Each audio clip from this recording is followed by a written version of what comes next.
Bienvenue sur le podcast de System.io, le podcast pour vous aider à lancer votre business en ligne. On analyse les stratégies les plus efficaces des meilleurs entrepreneurs du web. Allez, c'est parti. Salut à toutes et à tous. Salut Thomas, comment ça va? Salut, merci de m'accueillir et puis ça va super bien. Yes, de t'accueillir une deuxième fois puisqu'on a fait un épisode qui est sorti début septembre, épisode C'est ça, 19 sur les print on demand. Donc là, ça va pas du tout être le même sujet. Aujourd'hui, on va parler de crypto-monnaies, notamment de Play to Earn. Toi, tu as un projet de Play to Earn que tu es en train de développer, sur lequel tu travailles actuellement, qui est déjà un petit peu sorti. Le jeu n'est pas encore sorti au moment où on tourne, en fin avril 2022, mais c'est pour bientôt. Avant toute chose, je vous invite à aller dans la description. Il y a plusieurs liens, mais le premier lien, c'est le livre d'Aurélien Maker, L'indépendance financière pour tous. Il explique comment il est passé de 0 à plus de 20 millions de patrimoine. Donc, c'est énormément de valeur. Tout est gratuit. Vous ne risquez rien. C'est énorme. Donc, ça, c'est dans la description. Est-ce que tu peux te représenter, s'il te plaît? Bien sûr. Alors, pour ceux qui ne me connaissent pas, je m'appelle Thomas Dio. Ça fait 5 ans que je suis à temps plein sur le business en ligne. Et au début, je faisais du e-commerce, j'ai fait du print en demande, j'ai fait aussi du coaching, j'ai fait une agence marketing, j'ai fait de la vente de formation, de l'accompagnement, etc. Et depuis à peu près 2 ans, je suis à fond dans les crypto-monnaies et surtout dans la DeFi, qui est vraiment mon dada dans les crypto-monnaies. C'est quelque chose que j'apprécie énormément. Et donc, comme l'expliquait Antoine, depuis plusieurs mois, on travaille avec mon équipe sur un projet de Play to Earn.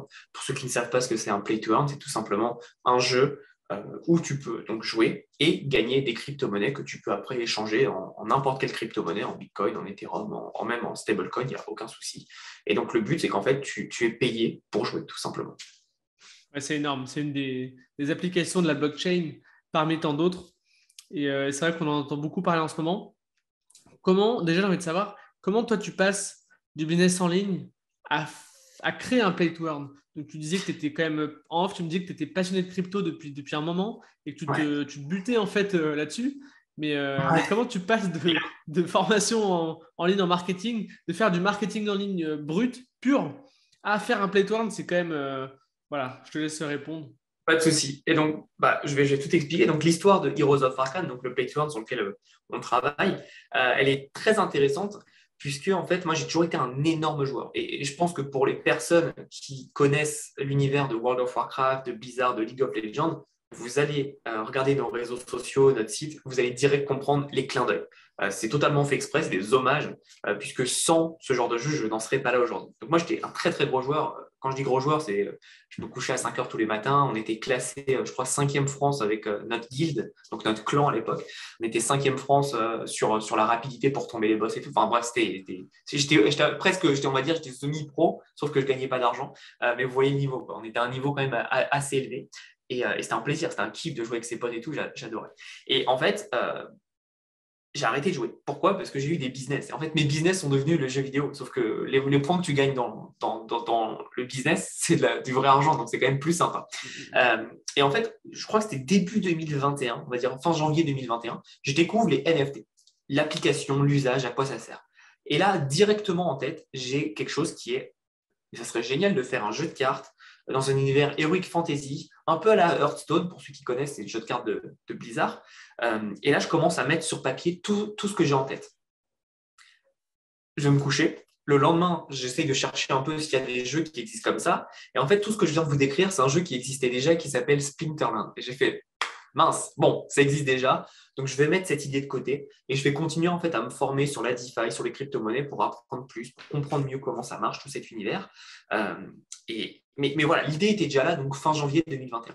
Après, j'ai laissé couler, etc. J'ai laissé couler. Et fin août, on arrive sur un essor des NFT, donc forcément des play to earn. Et je me dis, ça peut être intéressant. En même moment, je découvre un vrai play to earn où je joue, où j'ai mis beaucoup d'argent, j'ai dû mettre plus de 60 000 dollars dessus. Évidemment, j'en ai gagné beaucoup plus. Mais je me dis, ah, là, il y a un truc à faire, j'aime bien ces mécaniques, j'aime bien ça. Et donc là, en fait, à partir de là, dans ma tête, dans mon coin, sur mon temps libre, on va dire, je commence en fait à mettre sur papier ce que j'aimerais mettre en place. Et donc, ça commence à cheminer.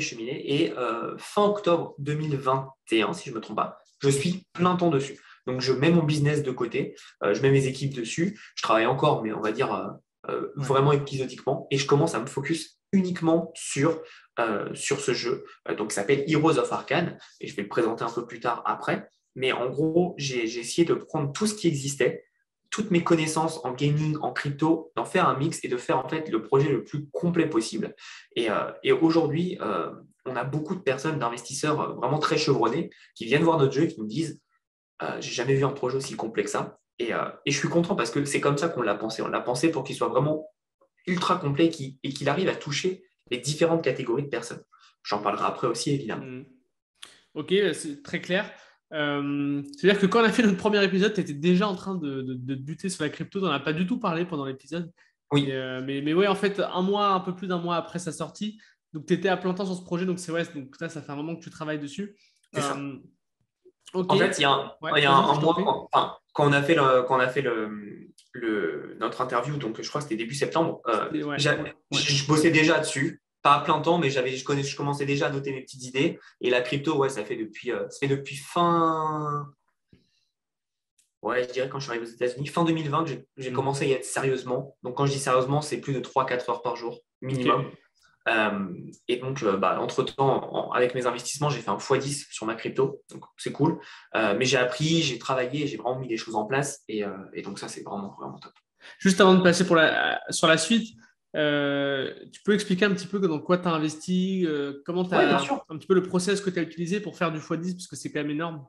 Bien sûr. Alors, moi, un truc que je surkiffe, c'est faire travailler mon argent, le stacking, etc. Donc, toutes les cryptos, en général, chez moi, elles stack, elles sont en stacking. Ou alors, si je ne peux pas les stacker et que j'ai un meilleur rendement quelque part, je les fais en liquidity providing. J'aime beaucoup faire ça, j'aime beaucoup faire de la DeFi. Puis après, évidemment, il y a des doubles stratégies, c'est-à-dire tu investis sur un token pas cher, tu le fais stacker, donc il te produit plein de tokens. Et en même temps, le token, il décolle. Donc, avec ce que tu as utilisé, enfin ce que tu as stacké et ce qui a été créé en fait ex nihilo, on va dire, bah, tu le revends et puis tu fais des plus-values de dingue. Il y a aussi des stratégies qu'on a mis en place avec les équipes où, en gros, en rentrant dans des protocoles et des sites particuliers, on récupère des airdrops, donc de l'argent gratuit. Là, le dernier que j'ai eu ce matin, je viens de l'avoir, c'est 1750 $ cadeau, comme ça, voilà, j'ai rien fait, c'est juste tombé du ciel. Donc c'est vraiment magnifique. Et pour expliquer pourquoi ils font ça, tout simplement pour inciter à découvrir le projet. Par exemple, ce projet, si je n'avais pas reçu ces airdrops, je n'aurais jamais connu. Donc en gros, ils payent du marketing pour faire connaître. Donc c'est plutôt intéressant. Et voilà, on a plein de stratégies, mais en gros, on arrive à mettre pas mal de choses en place. Et donc du coup, comme je faisais beaucoup de formations, j'ai accompagné pas mal de personnes depuis fin août 2021. Et depuis fin août, on a fait un x4, malgré les hausses, les baisses, les hausses, les baisses, parce qu'en fait, on sait ce qu'on fait, que le marché monte ou baisse, au final, notre stratégie reste la même, et ça nous permet de maximiser quand ça baisse et de prendre les plus-values quand ça monte. Ok. Pour stacker, tu utilises quel type tu utilises quoi comme plateforme? Moi aussi, je stack un peu à titre perso, mais je vois pas comment je peux faire x10, quoi. Alors, je t'ai dit, hein, le stacking, tu ne vas pas faire x10 Oui, avec le stacking. c'est une partie C'est un mix seulement. de tout. Ouais. C'est un mix de tout. Mais déjà, pour les plus grosses cryptos, en général, je ne m'emmerde pas. Tu vois, le BNB, BTC, je stack directement sur Binance. Ce Ok. pas les meilleurs taux, mais voilà. Après, j'ai aussi un peu je fais beaucoup de DeFi. Ok. USDT, les stablecoins, ça, je stack à fond, à fond, à fond. Et j'en ai sur plein de protocoles. Mes trois protocoles et blockchains préférés, je vais dire les blockchains, ce sera plus simple, c'est Terra, Avax, donc Avalanche, Ok. et Atom, Cosmos. Mais sinon, je suis aussi sur Binance Smart Chain, sur Phantom, Ethereum, j'aime pas du tout parce qu'il faut beaucoup d'argent et je trouve que c'est pas juste pour les petits porte-monnaies. Donc, par principe, ça m'emmerde de dépenser 80 $ de frais. Ouais. Donc voilà, mais sinon, ouais, non, j'en ai plein et je suis sûr que j'oublie. J'ai Harmony One, j'ai quoi d'autre j'ai Chronos, la blockchain Chronos. Enfin bref, j'ai vraiment beaucoup de blockchains sur lesquelles je suis les plus importantes. Et en fait, j'essaye de prendre les opportunités là où elles sont, tout simplement. Solana aussi, j'oublie Ok. Solana. Tu as compris. Mais bref, j'essaye en fait d'aller là où il y a des bonnes opportunités. Et évidemment, je me forme. Je sais quand rentrer, je sais à peu près quand sortir. Alors évidemment, on se trompe parfois, ça fait partie Ouais. du jeu. Mais l'important, c'est de moins se tromper que ce qu'on a raison. Ouais, bien sûr, bien sûr. Ouais, c'est un logique de portfolio, quoi. Tu te plantes et tu réussis. Et en fait, ce que tu réussis compense tes pertes et Exactement. voire Ouais, plus. Et en exactement. fait, tu gagnes au total, quoi. Ça marche. Ok. Donc, rentrons dans le vif du sujet.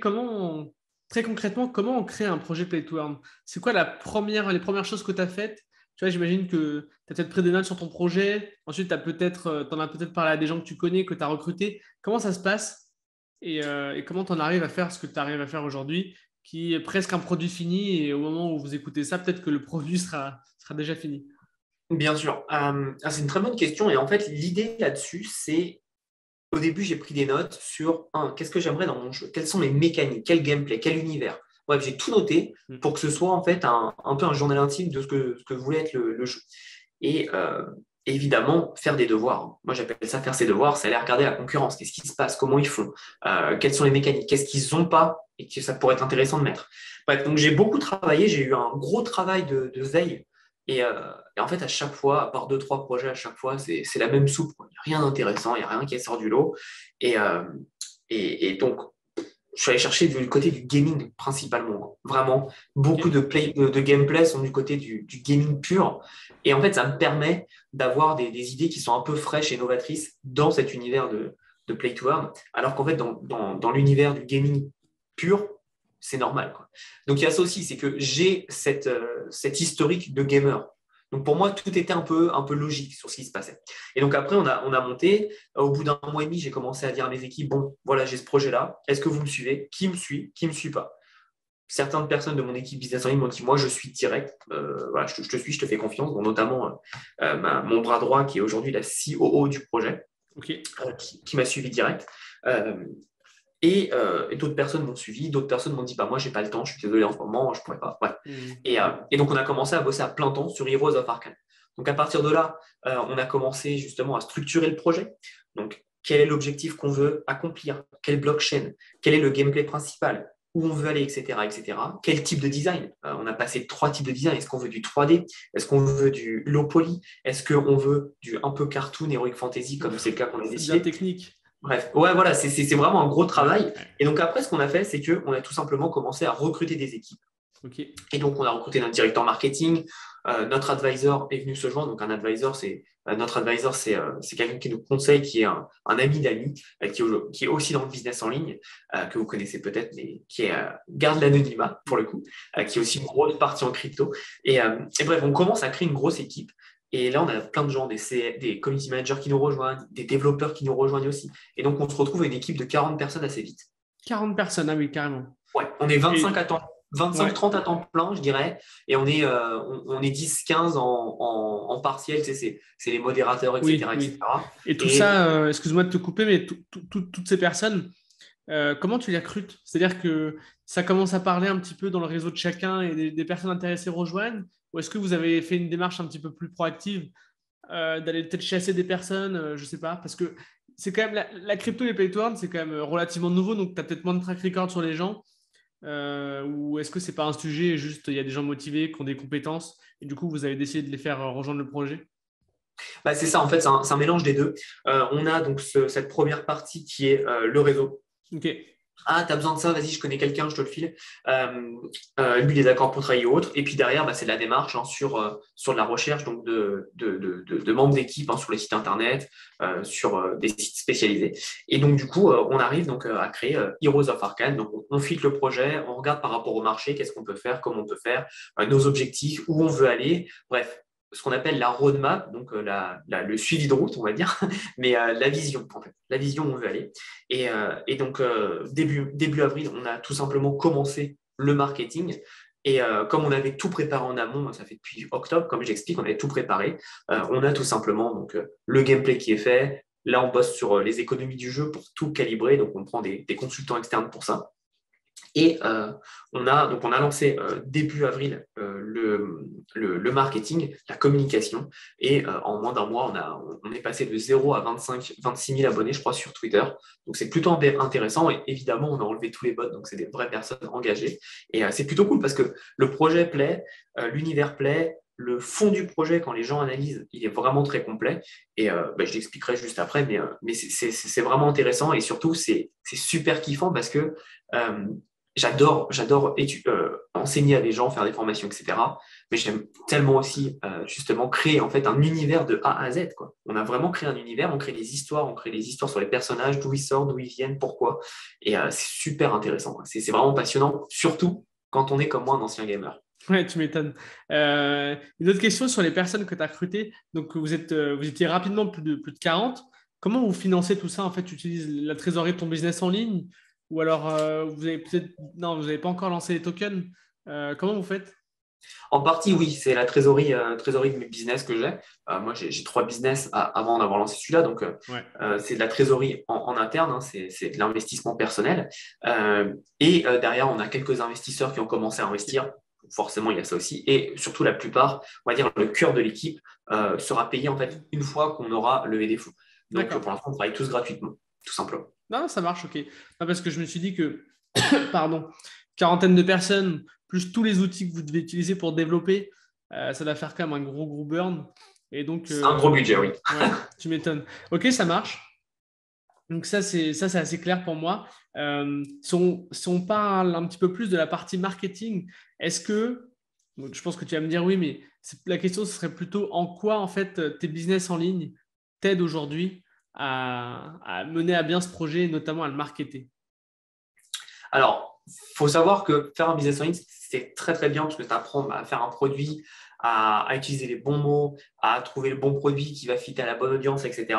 Mais par contre, en termes de demande, d'exigence et de gestion des équipes, de management, là, on est sur un autre niveau. On est plus sur un niveau, on va dire, institutionnel, où on va travailler et développer quelque chose de beaucoup plus gros qu'un business en ligne où on peut le faire en caleçon dans sa chambre. Je schématise, mais c'est presque ça, quoi. Là, il faut impliquer énormément de personnes. À chaque fois qu'on prend une décision, il faut que la décision soit partagée à tout le monde et que tout le monde ait la même info. Sinon, ça fait des couacs. Ouais. Et donc, c'est quelque chose d'assez technique et c'est quelque chose sur lequel, j'ai pas peur de le dire, j'ai dû monter en compétence. Aujourd'hui, ça va beaucoup mieux, mais justement, je me suis fait accompagner de personnes dans l'équipe qui ont beaucoup plus de compétences que moi sur ces sujets-là et qui m'ont aider justement à prendre les bonnes décisions et à prendre la bonne façon de manager. Parce que, mine de rien, je manageais, moi, sur le business en ligne, j'ai une équipe de 12 personnes, c'est cool, mais chacun peut être disparate des autres. C'est-à-dire que Ouais. là, on peut avoir une info, l'autre une info, et c'est pas très grave. Là, tout le monde doit avoir la même info. Je te donne un exemple. Si la communication n'a pas l'info que le développeur a pour le gameplay, c'est foutu. Ouais. Donc, ça doit être la même info au même moment, au même endroit. Et donc, évidemment, ça demande de l'organisation et c'est un autre job. Clairement, c'est un autre job. Ok. Et d'un point de vue marketing, ouais, donc ouais. En fait, le business en ligne t'as pas trop aidé d'un point de vue managérial. Et moi, je me demande un petit peu comment ça se passe d'un point de vue marketing, parce que enfin ouais, comme tu disais, le business en ligne, ça t'a permis d'apprendre à créer une offre, Ben, c'est ça. à target ton Au audience. final, je te coupe parce que je vois où Non, tu veux en vas-y, venir. Mais vas-y. au final, c'est ça. C'est ton produit final. Donc là, le jeu, c'est un produit final. C'est quelle est ton offre? Qu'est-ce que tu apportes? Et c'est pour ça que nous, on a créé une belle offre, justement. Et j'en parlerai après, mais on a une vraie belle offre qui permet, en gros, de se dire que pour notre audience cible des joueurs, peu importe comment tu veux jouer, tu pourras jouer de la façon que tu voudras. Et c'est ça le but en fait. C'est que par exemple, on a pris en fait l'intervalle par rapport à tous les autres play to earn qui vont te parler d'argent, d'argent, d'argent. Non, on parle de gameplay. Parce qu'on sait que si un jeu a un bon gameplay, que les gens ont envie de revenir, qu'ils ont envie de s'amuser dessus, et ben forcément, ils resteront plus longtemps que des gens qui veulent juste de l'argent. Évidemment, on n'est pas dupe. Sur un play to earn, les gens veulent de l'argent. Mais pas que. Ils veulent aussi s'amuser. Ils veulent pas avoir un autre travail. Ils veulent aussi prendre du plaisir. Et ça, c'est important. Ouais, c'est sûr. Bah, tu peux présenter le projet hein, pendant Pas de que, souci. Bah, pendant du que, coup, enfin, pendant que tu réponds à mes questions, n'hésite pas. Hein. pas de Euh, souci. Et donc, du coup, comme j'expliquais, on bosse donc, sur ce projet qui s'appelle Heroes of Arcane, qui est un play to earn donc, stratégique dans un univers Heroic Fantasy. Comme j'expliquais, on s'est beaucoup inspiré de ce que faisait du World of Warcraft, du League of Legends, etc. L'idée, comme je l'expliquais aussi, c'est que chacun peut jouer quand il le souhaite, comment il le souhaite, et avec l'intensité qu'il le souhaite. Pour faire simple, si vous voulez jouer de façon très précise et avoir tous les petits bonus, etc., les optimisations de bonus en fonction de votre personnage, vous pourrez. Si vous ne voulez pas, vous ne le faites pas et vous aurez forcément un tout petit avantage qui sera différent, mais vous aurez exactement la même expérience de jeu qui est un jeu qui est stratégique. C'est ça qui est intéressant. Donc clairement, pour vous résumer comment ça se passait, vous arrivez dans le jeu, vous aurez des héros, comme le nom l'indique, Heroes of Arcane, et vous aurez des outils. Et le but, en fait, c'est d'améliorer votre village techniquement, pour devenir plus puissant. Et donc derrière, vous aurez donc des quêtes, vous aurez donc vos outils qui vont forcément se casser, mais qui vont vous ramener aussi des ressources que vous pouvez utiliser pour aller dans des quêtes. Et l'idée, c'est tout simplement que plus vous allez monter dans les quêtes, plus vous aurez des missions à remplir, et plus ce sera difficile, et donc plus il faudra justement avoir des ressources, avoir des meilleures armes, des meilleurs équipements, etc., etc. En gros, l'idée, c'est tout simplement de pouvoir avoir un jeu qui est fait pour tout le monde. Et donc, comme je l'expliquais, les personnes qui sont de vrais gamers qui aiment ça, ils vont chercher la petite optimisation de se dire « Ah, mais si je fais ça, je vais avoir le bonus pour autre. » Et les gens qui veulent juste jouer pour s'amuser 5 minutes, pourront le faire. Et donc, à terme, on va mettre deux fonctionnalités très intéressantes qui va être la location de NFT. Donc, pour faire simple, vous avez des NFT, tous nos personnages, nos outils, nos armes seront des NFT, mais vous n'avez pas le temps d'y jouer pour X ou Y raison. Vous pourrez tout simplement le mettre à disposition pour une autre personne qui la louera et qui vous donnera en fait du revenu passif. Et pourquoi on a fait ça? Tout simplement parce qu'à terme, fin de l'année, début d'année prochaine, on veut être sur le mobile, Apple Store, Play Store. Et donc le but, c'est qu'en fait, les personnes commenceront à jouer à ce jeu sans dépenser le moins de centimes, totalement gratuitement. Et dans l'idée, c'est qu'elles utiliseront, ces personnes-là, vos outils que vous aurez loués. Donc en gros, vous allez gagner de l'argent passivement sur les nouveaux joueurs qui vont arriver avec le mobile. Et en gros, l'idée, pour vous faire simple, c'est Madame Michou qui connaît rien aux crypto-monnaies, elle est dans le RER, elle ouvre le jeu, elle joue, elle ne sait pas que c'est des crypto-monnaies, elle s'amuse, elle kiffe, et évidemment, on lui expliquera tout ça si elle veut aller plus loin, et évidemment, mais elle pourra jouer en enlevant cette barrière de « Ah oui, mais il faut que j'aille sur Binance, me créer un compte, etc. » Pas besoin. Elle pourra commencer, jouer, ouvrir, et c'est simple. Donc en gros, facilité d'accessibilité du jeu et fait pour tout le monde. C'est vraiment ça le but. Ok. Et je ne suis pas sûr de bien comprendre l'histoire avec Madame Michu. Du coup, elle n'a pas besoin de mettre sa carte bancaire finalement dans le jeu pour jouer? Non, parce qu'en gros, c'est ça le but. C'est justement pour ça que je parlais de la location en amont. Ouais. C'est que les personnes qui sont joueurs, donc des early players, des joueurs qui sont là tôt dans le jeu, vont avoir des NFT, parce qu'à force de faire des missions, ils vont en gagner, ils vont en créer aussi avec des ressources, et donc ils auront ces NFT. Soit ils les vendent, soit ils les jouent dans le jeu, ou soit ils n'ont pas le temps de jouer, ou pas, ils ne veulent pas les vendre parce qu'ils croient dans le jeu. Mais ils vont tout simplement les mettre à disposition d'autres personnes, donc Madame Michu, qui va pouvoir tout simplement juste dire, bah voilà, moi je veux ce héros, je veux cet outil ou cette arme, sauf que comme elle n'a pas payé, bah, vous vous doutez bien qu'à chaque fois qu'elle va l'utiliser, une partie de ce qu'elle aurait dû gagner va aller directement au propriétaire. L'autre partie ira pour elle, mais en gros, elle va payer techniquement un taux d'intérêt qui sera évidemment transparent pour elle, puisqu'elle n'aura pas mis le seul centime dans le jeu. Okay. Et du coup, pour contrer ça, l'économie fera que, comme ils seront sur mobile, ils vont regarder des pubs et donc ça va créer de l'argent qui va venir. D'accord. Encore une fois, différence pour d'autres play to earn, donc c'est juste, il y a de l'argent parce qu'il y a de nouveaux joueurs. Nous, même si en fait tu es déjà joueur depuis longtemps, tant que tu joues sur mobile, tu vas avoir des pubs, donc ça va créer de l'économie dans le jeu, tout simplement. Ok, en fait là, les pubs vont faire rentrer de l'argent dans le jeu, et ensuite il va circuler avec la location de NFT, etc. Et évidemment, on aura le système qui est traditionnel des play to earn, c'est que la personne qui veut jouer, elle va investir dans le jeu en achetant des NFT ou autres, en investissant dans le token, et derrière, ça va créer de la liquidité. Mais en plus de ça, on aura justement les pubs, et on va mettre un système en place sur mobile qui est, si jamais les personnes veulent aller directement à l'essentiel, avec leur carte, avec leur compte Apple Store ou Google Play Store, ils peuvent directement dire, bah voilà, moi je veux acheter je veux arrêter de louer, je veux acheter ce NFT, mais pour eux, ce ne sera pas un NFT. Ils ne seront pas, techniquement, ce sera n'importe quel jeu mobile, et c'est ça le but, c'est de faire quelque chose de très très simple en fait. Ouais, je vois ce que tu veux dire. Écoute, vas-y, je t'en prie. Je veux juste compléter, mais en gros, on veut, donc évidemment, notre cœur de cible, ça sera les joueurs de Play to Earn, mais vraiment très vite, on veut enlever cette barrière de crypto player et d'aller directement vers tous les joueurs, peu importe comment ils sont, et ils pourront jouer comme n'importe quel jeu mobile. Encore une fois, ce que je disais, c'est facilité et accessibilité, très important. Ok, super. J'aimerais qu'on parle un petit peu de marketing et de vente, puisqu'on est quand même sur une chaîne d'entrepreneurs. Bien sûr. C'est pas du tout la même logique qu'une formation en ligne où en fait le bénéfice il est très clair et tu payes et machin. Là, c'est totalement un autre business, et qui plus est un business qui quand même demande du développement. Donc là, je suis sur votre page, vous avez une roadmap qui se compte en mois finalement. Oui. Donc, ce n'est pas du tout la même chose. Est-ce que tu peux parler un petit peu de ça, de comment vous gardez l'attention des gens sur la durée? Comment vous essayez de pénétrer un marché? Tu me disais en off que vous étiez sur plusieurs marchés. Tu peux en parler si tu veux. Mais voilà, c'est Bien quoi les sûr. stratégies marketing quand tu lances un play to earn, du début de l'idée, de la genèse, jusqu'au moment où tu lances et Ouais. après? Bah donc, comme je te disais, nous, on a lancé début avril notre marketing et en fait, on a été directement agressif avec des airdrops. En gros, donc, airdrop, pour ceux qui ne savent pas, c'est tout simplement le fait de, comme j'expliquais, de donner des tokens. Donc, les tokens, pour l'instant, ne sont pas encore accessibles. Ils le seront en juillet Mm. ou au lancement du jeu. Donc, on aimerait en juillet, mais on a dit cet été. Mais donc, ils seront disponibles en juillet, normalement, pour les tokens. Et en gros, c'est juste gratuit. Donc, forcément, comme il y a du gratuit, les gens, ça les intéresse, ils s'abonnent à Discord, à Twitter, etc. Ça fait monter les réseaux, ça fait plus parler d'eux, parce qu'il faut retweeter, etc. Bouche à oreille, etc., etc. Et donc, en fait, en faisant ça, ça permet tout simplement d'aller chercher les nouvelles personnes. Et après, bah, il y a le marketing classique, les publicités Facebook, Instagram, Google, YouTube, tout classique. On a aussi les influenceurs, beaucoup d'influenceurs, on a travaillé avec pas mal d'influenceurs.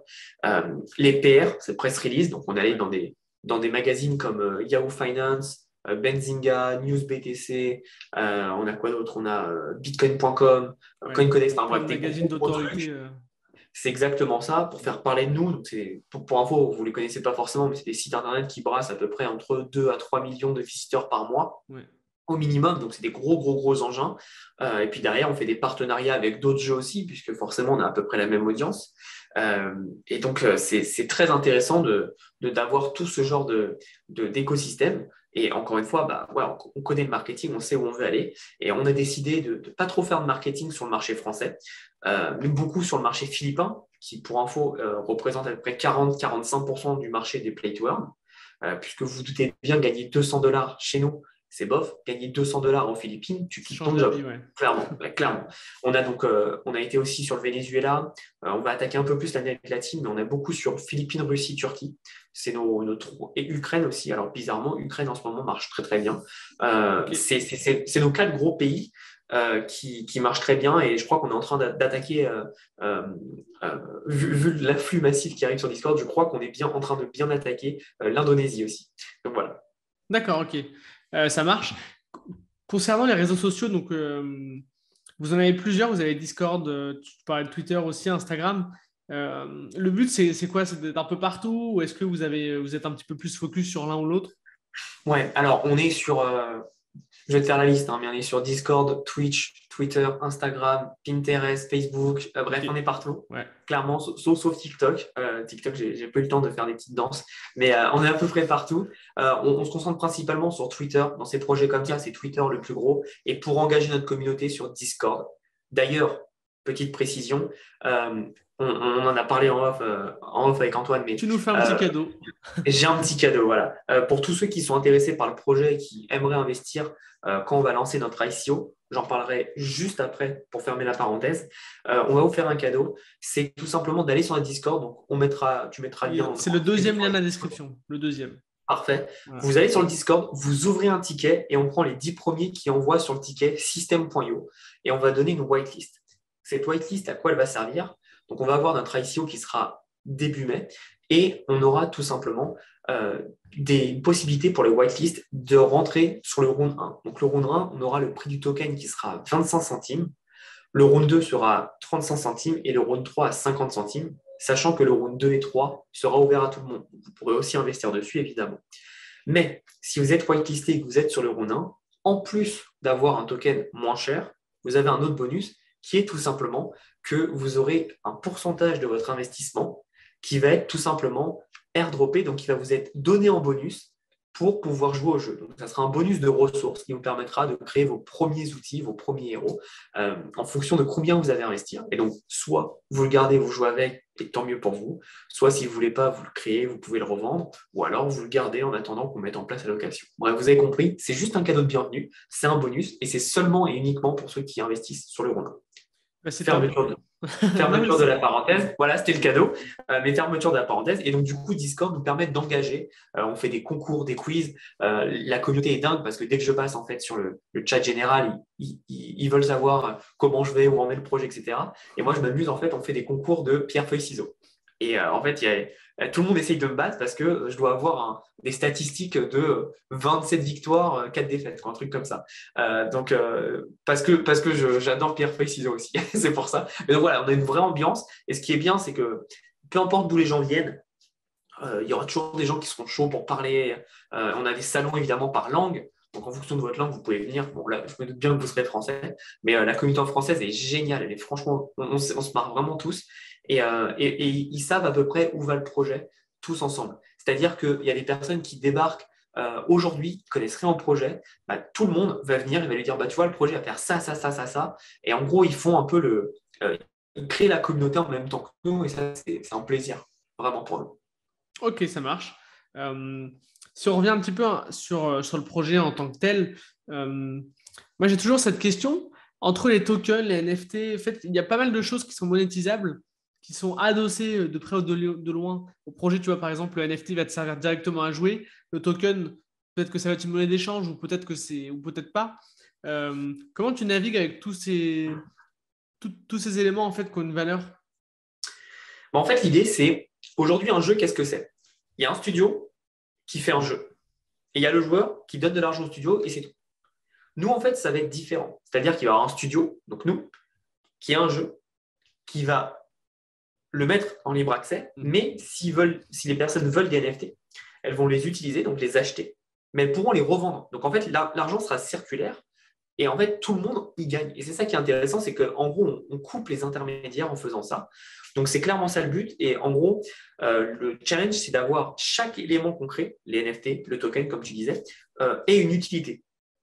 Pour la faire très simple, nous, notre token, encore une fois, sera très, très, très puissant, puisque pour les personnes qui décident de le stacker, donc stacker, qu'est-ce que ça veut dire? Ça veut dire le mettre en bloquant, il faut le bloquer tout simplement, il va vous donner j'ai pas le mot en français, des rewards, des récompenses, pardon, des récompenses en fait, ça va être un pourcentage des frais de transaction que nous, on va générer. Donc, en gros, vous devenez actionnaire sur le jeu.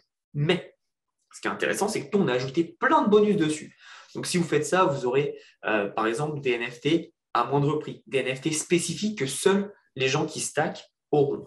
On aura aussi tout simplement des airdrops d'autres projets, des airdrops du jeu aussi. Enfin, vous avez compris. En gros, on va récompenser les personnes qui nous font confiance. C'est vraiment notre ligne de conduite et notre marque de fabrique, c'est vous nous faites confiance, on va vous le rendre beaucoup plus. Okay. Donc, c'est clairement intéressant pour ça.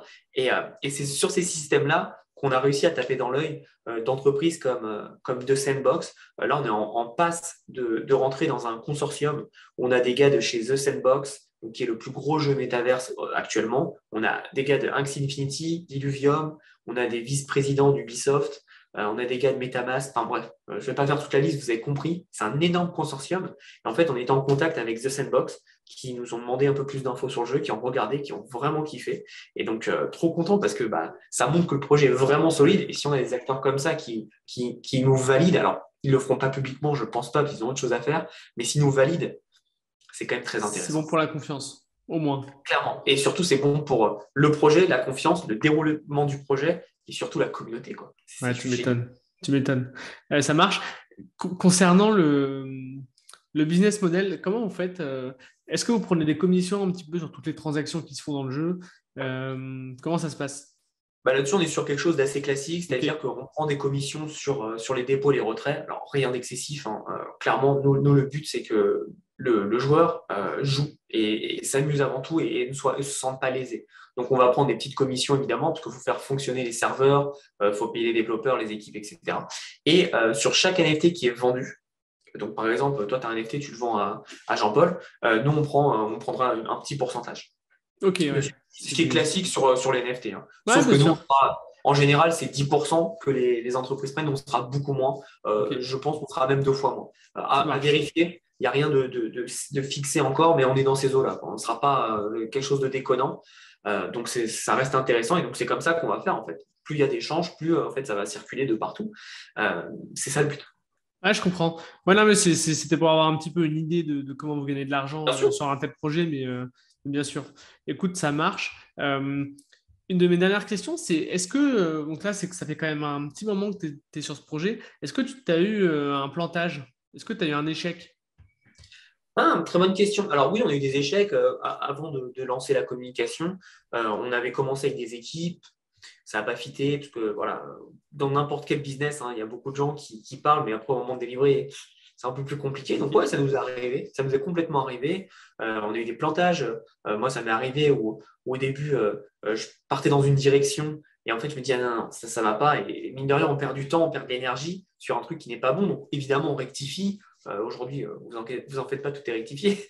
Mais voilà, ça arrive. Comme tout projet, il y a des hauts, Ouais. des bas. Il y a des trucs où on va se tromper. Donc l'important, en fait, c'est juste comment on fait pour réagir et pour rebondir. Et là, clairement, toute l'équipe, du premier homme, on va dire, au dernier, même si j'aime pas dire ça, parce que pour moi, on est tous une même équipe, on a eu des moments de haut, des hauts et des bas, pardon. Mhm.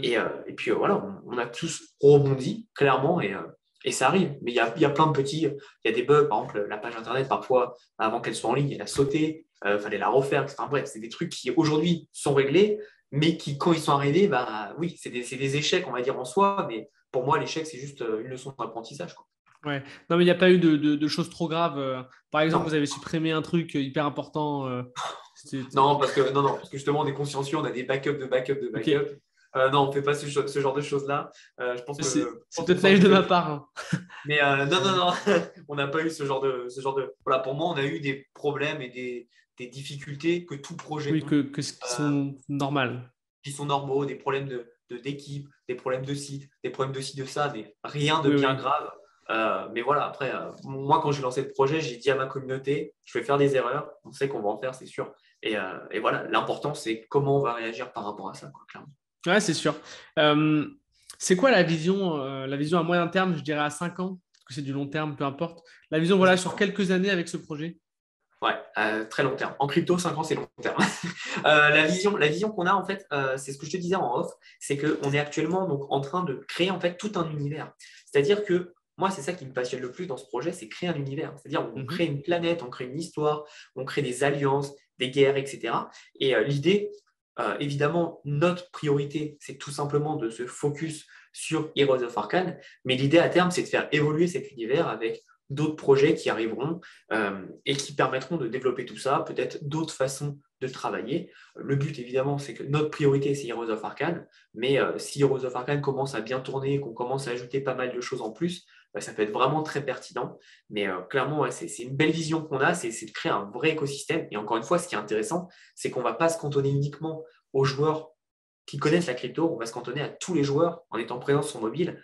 Et là, c'est plus le même débat, quoi. Si on a tous les joueurs qui viennent jouer avec nous, qui commencent à arriver, bah, ça peut être super intéressant et super passionnant. Et donc, c'est pour ça, en fait, c'est pour tous ces points que je disais que clairement, on va avoir une ICO qui va être ultra carrée. On a une communauté, bah, je pense que vous pourrez voir, elle est ultra engagée. Et on a déjà des grosses baleines, donc des gros investisseurs qui commencent à arriver là, dans le projet. Donc, c'est super excitant et ça montre qu'il y a vraiment des gens qui comprennent où on veut aller avec le projet, la pertinence du projet, surtout sur le marché actuel, quoi. Donc, c'est vraiment cool. Bah écoute, ça marche. Est-ce qu'il y a un point qu'on a oublié, qui est important? Moi, de mon côté, j'ai fait le tour. Tu vois, pour moi, c'est beaucoup plus clair. Euh, Pardon, j'ai un problème de gorge. C'est beaucoup plus clair la manière dont on lance un tel projet. Est-ce que j'aurais oublié quelque chose? Est-ce qu'on a oublié quelque chose? Je pense qu'on a été clair. Les liens, on les a tous donnés. Ouais. Pensez bien donc au concours. Encore une fois, vous allez sur le Discord, vous ouvrez un ticket sur Discord. Je ne vais pas vous expliquer comment faire, c'est le but de la rapidité, hein. Et les 10 premiers qui envoient system.io sur Discord, on vous envoie une whitelist comme ça, cadeau, parce que ça nous fait plaisir. Et puis surtout, ça fait très longtemps qu'on travaille avec System.io. Enfin, moi, personnellement, je crois que j'ai fait le lancement de System.io fin 2017. Donc, je suis un ancien. Je pense que je dois être un des premiers. Donc, c'est toujours un plaisir de pouvoir rendre la balle avec cet outil qui m'a apporté beaucoup de choses. Et puis, non, après, comme on expliquait, euh, vraiment, c'est important. Si, j'ai oublié quelque chose. C'est très Vas-y. important. Moi, je vous parle du projet. Évidemment, c'est mon projet, donc c'est un peu biaisé. Je suis passionné par ce que je fais. J'aime beaucoup ce que je fais. Mais avant toute chose, que ce soit mon projet ou n'importe quel projet, allez regarder le site, lisez le white paper, allez donc dans les Discord, les Twitter, posez des questions aux personnes et faites-vous votre propre avis. C'est très important et c'est comme ça en fait que vous comprendrez si ce projet est intéressant ou non. Bon, en l'occurrence, le projet est très intéressant, je vous le dis tout de suite, mais clairement, faites votre propre recherche, c'est très intéressant. N'hésitez pas à venir contacter sur le Discord français, vous me taguez. Moi, je viendrai vous répondre en personne avec plaisir, tout simplement parce que, comme je l'ai dit, on attaque beaucoup d'autres marchés, mais la communauté française, c'est quand même nos chouchous. Vous vous doutez bien, parce qu'on est quand même France à la base et donc on ne vous laisse pas tomber loin de là. Donc, clairement, n'hésitez pas, mais voilà, c'était vraiment quelque chose sur lequel je voulais appuyer. C'est très important. Le projet, comme on l'a expliqué, il est déjà en cours de développement. Voilà, nous, il est en train de sortir. Mais après, les personnes qui voudront investir dans le projet early auront des avantages, comme je l'ai expliqué. Donc, c'est toujours un bonus pour vous. Donc, n'hésitez pas. Mais je pense qu'on a fait tout le tour. C'est très complet. Et évidemment, si vous voulez avoir plus d'informations, n'hésitez pas à venir voir nos lives, nos AMA, donc c'est nos Ask Me Anything, où vous nous posez des questions et puis on va tout simplement vous répondre. Donc, n'importe quelle question, on vous répond. Donc, n'hésitez vraiment pas. En tout cas, c'est une belle opportunité. Et puis, pour la partie, donc, ceux qui aiment jouer, vous allez vous éclater. C'est un bon jeu de stratégie où vous allez pouvoir réfléchir.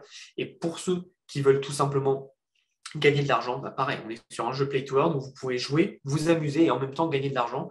Et je peux vous assurer que ça peut monter très, très vite si vous faites les bons choix, les bonnes stratégies. Et si le projet explose, ça peut encore plus exploser vos rendements. Donc, voilà. Écoute, très clair. J'allais te demander, mais tu l'as un petit peu dit, où est-ce qu'on te retrouve? Si on veut en savoir plus sur toi. Vous pouvez me retrouver sur ma chaîne YouTube Thomas Gio Business en ligne. C'est dans la description. Pour ce projet, prenez le Discord, le Twitter, et puis moi je suis ultra présent, je suis là derrière les équipes, parce qu'on a évidemment des modérateurs, des community managers. Évidemment, moi je passe toujours donner une tête. J'essaye de faire le plus possible, même si on a beaucoup de travail en amont, c'est toujours intéressant d'être au contact de la communauté et d'échanger avec tout le monde. Ok, ça marche. Écoute Thomas, c'était top. Ouais, ta chaîne est dans la description. C'est la même chaîne qu'avant. Hein. C'est la même chaîne qu'avant. Je fais mon auto-promo, on vient de passer les 100 000 abonnés, donc voilà. C'est la petite auto-promo, mais c'est plutôt cool. Et donc, ouais, c'est toujours sur cette chaîne. Et je fais de temps en temps des lives en français. La plupart de notre communication et nos lives sont en anglais. Et donc, pour la communauté française, de temps en temps, je le fais en français quand même. C'est intéressant. Ouais, moi, j'ai découvert ton projet en fait sur un de tes lives. Donc, je confirme que c'est très structuré et très, très carré. Ouais, effectivement, je viens d'aller sur ta chaîne là, pour la mettre dans la description. Et félicitations pour tes 100 000 abonnés. Merci. Parce que c'est quand même pas rien. Écoute, Thomas, ça m'a fait super plaisir de t'avoir de nouveau dans le podcast pour un sujet tout autre, mais toujours aussi intéressant. Donc, merci encore d'être passé. Avec plaisir, merci à toi. Je t'en prie. Et puis, je te dis à bientôt. À bientôt, bye. Allez, salut. Merci à toi d'avoir écouté l'épisode jusqu'au bout. Si tu as aimé, je t'invite à mettre 5 étoiles sur les plateformes, à commenter, à partager auprès de tes amis. Puis si tu as des retours à me faire, n'hésite pas à me contacter à antoine@system.io. Et moi, je te dis rendez-vous à la semaine prochaine. Allez, salut!